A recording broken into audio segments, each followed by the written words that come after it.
Ready? Axillary artery ending at lower border of teres major here by brachial artery. This is the brachial artery here, continuous by two arteries here, one on the medial side, ulnar, another one on the lateral side. This is the radial artery. We are going here, this vein that accompanying the radial artery called the vena commitans. The nerve that passing behind the medial epicondyle, this is ulnar nerve. Nerve on the middle part here, this is the median nerve. This is a continuation of ulnar nerve here on the medial side of the ulnar artery.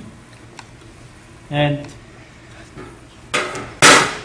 on the back, you'll find here nerve on the back here.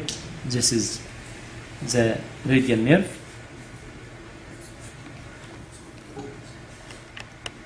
This is the continuation of this part.